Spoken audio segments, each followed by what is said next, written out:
Welcome to Bubbly After Dark. I'm your host, Angela Yvonne, and tonight is going to be a special night. Now, by this time, you should have already watched episodes 1 and 2, and I cannot wait for episode 3. But while we're waiting, we're going to get to know the cast a little bit better, and I have some juicy questions to ask, so stay tuned. I am the sunshine and the sunset of your life. When I am with you, I ignite your spark, your light.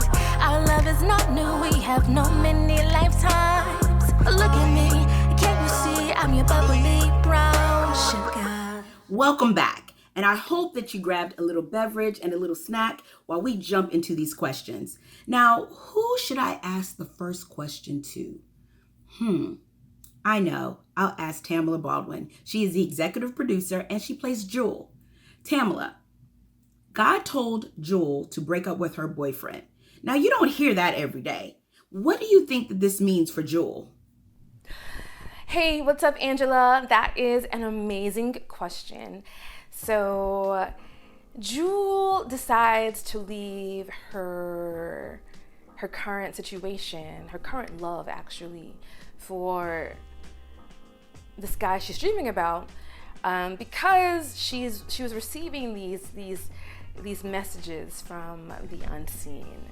And Jewel is a very spiritual person. She's always been very aware of her spiritual gifts, and at this point in her life, she honors them. She tries to acknowledge them and trust that they're leading her to her greater good. So she's having these dreams, she's probably having visions, she's probably involved in other things that we don't really see yet that pretty much led her or compelled her or convicted her that this was the right move. And God, the divine, whatever word you want to use, has always protected her and got her to where she is. So she trusts it. She thinks that she trusts what's being revealed to her and that it's only going to lead to something better. As a writer, though, putting on my writer hat as Tamela Baldwin, I intentionally had her leave her lover or her boyfriend, fiance, for that reason, because sometimes we do receive these signs and these symbols and they're so freaking cryptic. Sometimes we think they're literal, but they're not literal. But we make literal decisions based on what we're receiving. And so I just kind of want to see how this all plays out for Jewel, whether she interpreted what was being given to her properly, because that's something that we as spiritual beings in a human body have to be mindful of, and it takes practice. That's why a lot of sacred texts talk about having discernment, and that discernment doesn't just apply to earthly situations. It also applies to understanding what's being given to you from the unseen world. So yeah, Jewel just Jewel trusts what's been she's always been connected, and she just trusts what's being given to her, and she doesn't believe that any harm will come from it, even harm to her ex. It's kind of no, this will be good for all of us. Sounds a little crazy though, right? But she's not. She's not. Now, before you go, Tamela, I have one more question for you. Now, Kwame seems to think that Jewel is a little bit crazy for believing in her soulmate. Why don't you think that he is not giving her the support that she needs? So yeah, Kwame and Jewel are best friends. He's also her right hand person that is helping to grow Bubbly Brown Sugar, her business. And I think when we see Kwame rolling his eyes and being kind of not dismissive, but just kind of not entirely sold on the whole idea, I think it's because he just doesn't want anything bad to happen to Jewel.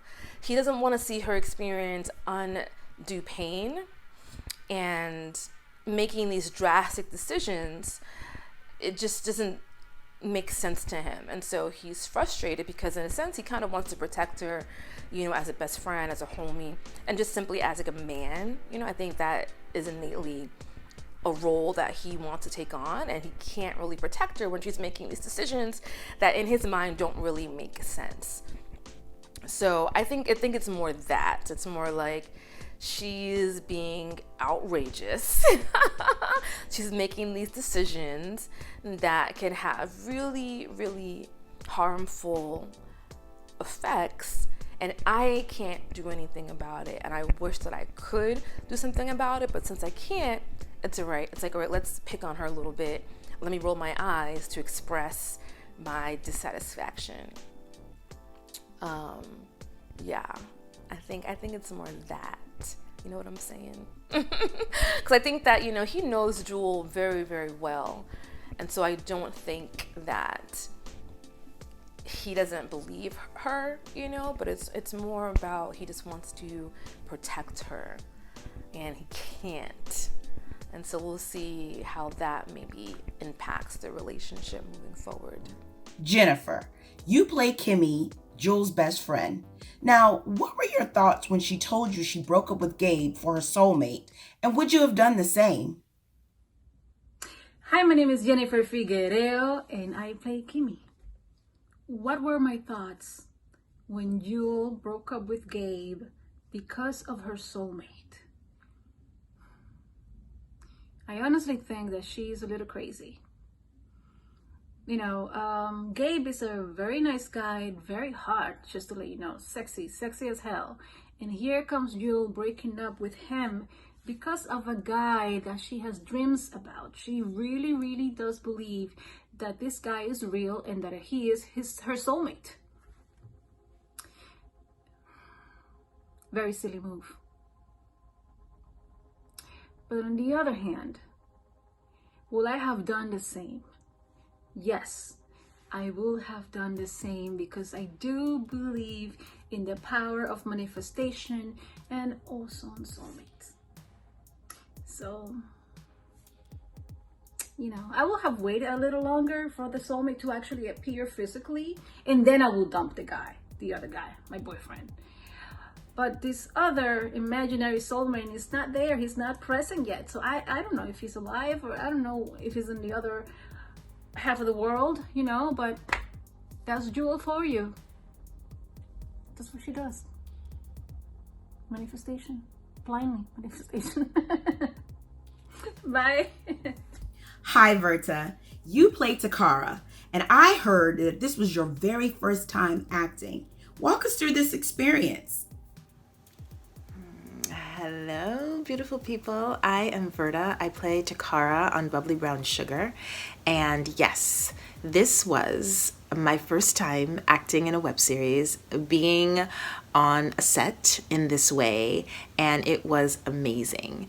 And from the moment that I had my table read cherry popped, as I like to say, I knew that I was a part of something that was just super special. And the talented actors that were a part of this and the way that they just really welcomed me was brilliant. And yes, it's something that I want to do again. So maybe in season 2, Takara is going to do some fill in the blank. Tyrone, as Josiah, you guys are always messing with Caleb. Is this the dynamic that we're going to see moving forward? And is this how you guys relax? Hey, what's going on, everybody? My name is Tyrone Nathaniel, and I play the role of Josiah. I think the dynamic between Josiah, Caleb, and Zeke is very playful. Being as though they're best friends, they've known each other for a while, so they had that rapport with each other. We try not to be too hard on Caleb because we know, like, all joking aside, he's going through something, so we try not to dig too deep, and you'll realize that as the season goes on. But yeah, I feel like as guys, we do tend to throw jabs at each other. It's kind of how we break the ice, how we relax. It's how we have fun. David, you play Zeke, and he quotes a verse out of the Bible. Do you think he's the voice of reason out of the group? What do you think, and how does that resonate with you personally? I think Zeke does take on the mantle of being the mentor of the group, and being the person of counsel. He's married. He's been in a stable relationship the longest out of the two friends. And I think Josiah and Caleb look up to him because I think they secretly want Zeke's life. Though Zeke is a bit stressed and overwhelmed, he's extremely blessed and he knows it. And he's a little bit older, both just not like by physical age, but he's older and more mature because he's had to take on more responsibilities, being married and having a family. Now, this last question is for Sabrina. Do you think Gigi Hernandez is trying to set up Jewel, or do you think she's a true fan? Why or why not? Hey, this is Sabrina Athena, and I play Gigi Hernandez. Gigi is a huge fan of Jewel, and if Jewel was not who Jewel is and Gigi didn't need to get the real from Jewel, she wouldn't even be in the studio. Please believe Gigi really appreciates what Jewel is doing in the community, and not that she's trying to sabotage her, but if she heard something, this is where you come clarify it. This is where you put that information out there that the streets need to know. And I, Gigi Hernandez, am the one to be sure to ask all the hard-pressing questions. I think that what the show stands for and what Jewel stands for, there's a lot of cliffhangers, there's a lot of what-ifs, there's a lot of different dynamics of drama. And I'm so happy I got a chance to be able to bring the heat, the drama, ask all the hard questions, and really be able to put, everybody out there. I'm the voice of the streets, and everybody tunes in. So glad you tuned in too, the Bubbly Brown Sugar. Can't wait for the next episode. I mean, really, is Jewel a virgin or what? Wow, the people behind the characters are just as dope as the people that they play. Well, thank you so much for watching Bubbly After Dark. I'm Angela Yvonne. Thank you for watching. And also, don't forget to tune in to episodes 1 and 2. You can watch it again because we're waiting for episode 3. And start the conversation. You can follow us on YouTube, Twitter, or on IG. See you.